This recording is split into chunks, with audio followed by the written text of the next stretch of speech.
If you wanted to create a new personal reality, a new life, then you would have to start thinking about what you've been thinking about and change it. You would have to become aware of your unconscious thoughts and observe them. Most people try to create a new personal reality as the same personality, and it doesn't work. You literally have to become someone else. If you want to change your life, you got to make a decision to change your life. And sitting around and waiting to feel ready is not the decision I want you to make. Yes or no. Make the binary code decision. Yes or no. It's a commitment. It's not a feeling. Commitments don't have nothing to do with your feelings. You do it because you're supposed to. So as you're looking at the choices that are before you, where you've got a path that's well-trodden, you've got a path that literally is invisible and won't become something until you step on it, you have to understand that that's what this life is meant to be, and that the only frustration that you will look back on with tremendous regret is knowing that you did what was easy, even though it wasn't you. You can do anything you want without limitation. Whatever it is that you decide you want to make come true in your life, you can do that. It is going to take an inhuman amount of work. You're going to have to be prepared to break yourself in half. You are going to have to learn more than anyone has ever learned. You're going to have to push yourself harder than anyone has ever asked you to push yourself before. You're going to go way beyond your breaking point. And why? Because as Malcolm X said, the future belongs to those who prepare for it today. In this life, to be successful, you always need to stay ready. Because your opportunity will come and go before you even know it. These are the moments, the opportunities that will come and pass us by. And it's about taking the time to prepare so we can capture the moment, so that we can win that very moment. Successful people know that if you stay ready, you don't need to get ready. You do not prepare to be against the world. You prepare to act reasonably within a chaotic world where not everybody is as well prepared as you are. The question is, will you do it for yourself?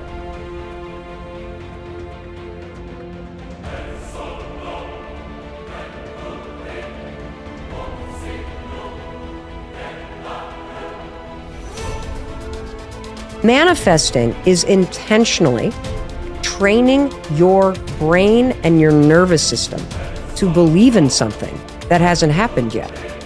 That's what manifesting is. Manifesting is a power tool. It's backed by neuroscience. It is backed by years of research. And when used properly, it helps you achieve your goals because it helps you prepare to do the work.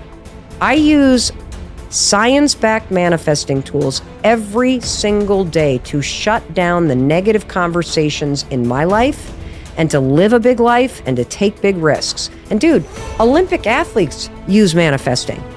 And we're going to get into how Olympic athletes and the world's leading, business leaders and successful people everywhere use it.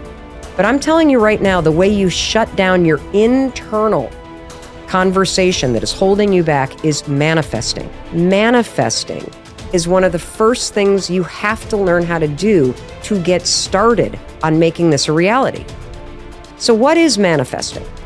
Manifesting is mentally training for getting what you want. That's all that it is. It is part of the toolkit that successful people around the world use. Let me tell you what manifesting is not. Manifesting is not thinking thoughts and then hoping they come true. That is what people do on their 7th birthday, and they blow out the candles. That is not what we are doing here. Manifesting is based in neuroscience. It is a tool that you are going to use precisely, intentionally, systematically, with purpose.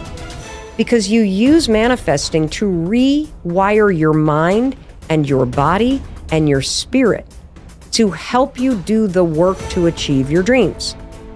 When you use manifesting properly, you are removing the mental obstacles of self-doubt, resistance, fear, perfectionism, feeling overwhelmed, other people's expectations, all that stuff that is holding you in place right now, that makes you spin in circles. Manifesting clears that out, and it programs, using science, a completely different way of thinking and feeling about the things that you want to create in your life. And when you manifest properly, it's almost like the pre-game training that you do before the big game. It prepares you to take action. It boosts your confidence. It gets you ready to do that thing. There's 3 P's that you got to annihilate, crush, or destroy if they're getting in the way of your progress in a relationship or your career or your happiness or your health. These are the 3 P's that make learned helplessness. Number 1, you think the problem is permanent.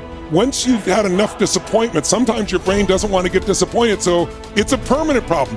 Please write down, no problem is permanent, only your soul is permanent.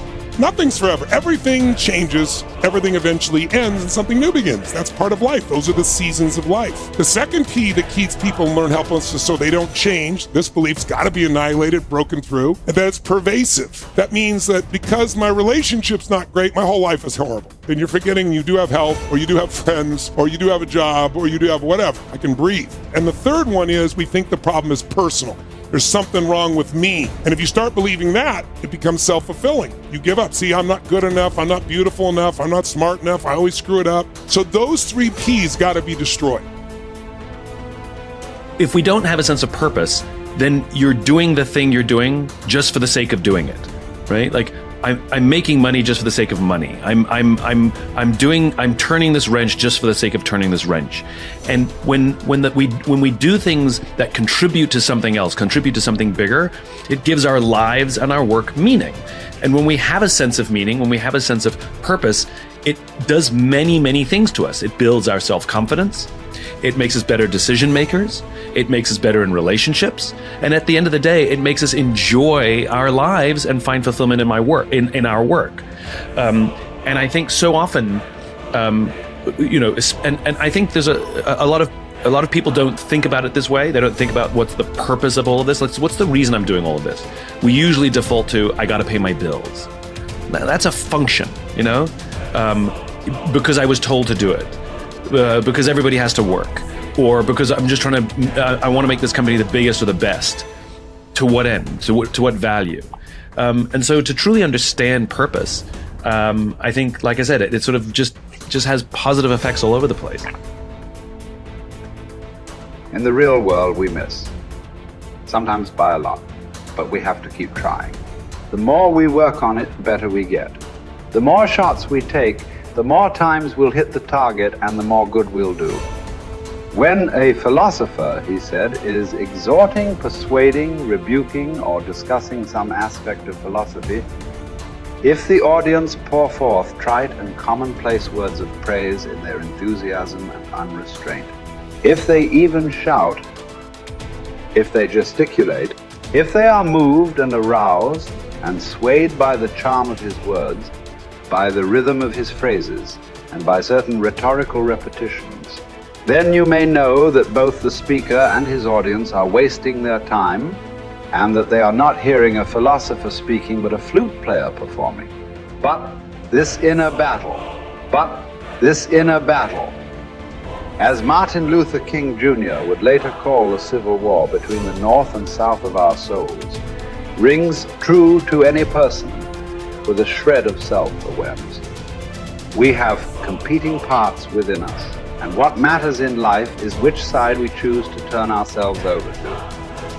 One must design one's life, Posidonius said, to live contemplating the truth and order of the universe, and promoting it as much as possible, being led in no respect by the irrational part of the soul comes his way. A wise man can make use of whatever comes his way, he said, but is in want of nothing.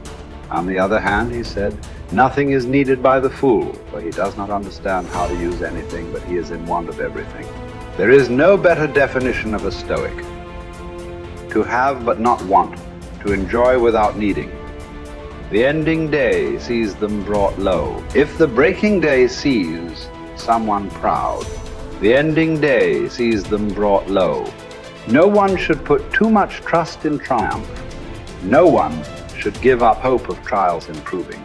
Clotho mixes one with the other and stops fortune from resting, spinning every fate around. No one has had so much divine favor that they could guarantee themselves tomorrow. God keeps our lives hurtling on, spinning in a whirlwind,